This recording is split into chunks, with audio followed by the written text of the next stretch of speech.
Hi guys, இப்போ நம்ம என்ன சொல்ல போகிறோம்னா திருக்குறள். எல்லாரும் படிக்க ரெடியா? அகர முதல எழுத்தெல்லாம் ஆதி பகவன் முதற்றே உலகு. நோய் நாடி நோய் முதல் நாடி அடுத்தணிக்கும் வாய் நாடி வாய் பற்றியல். தீனால் சுத்தப்புண் உள்ளாரும் ஆறாடே நாவினால் சுத்தப்படு. துப்பார்க்கு துப்பாய துப்பாக்கி துப்பார்க்கு துப்பாய தூவும் மலை. செல்வத்தும் செல்வம் செவி செல்வம் அச்செல்வம் செல்வத்தும் எல்லாம் தலை. மருந்தன வேண்டாவாம் யாக்கைக்கு அருண்டியது அற்றது போற்றி உண்ணின்.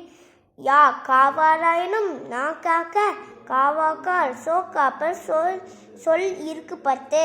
இன்னா செய்தாரே ஒடுத்தல் அவனான நன்னியம் செய்து விடல். அவ்வளோதான் காய்ஸ். இது உங்களுக்கு தெரிஞ்சிச்சுன்னா லைக் பண்ணுங்கள், சப்ஸ்கிரைப் பண்ணுங்கள், அப்புறம் அந்த சப்ஸ்கிரைபும் பண்ணிடுங்க. பாய்.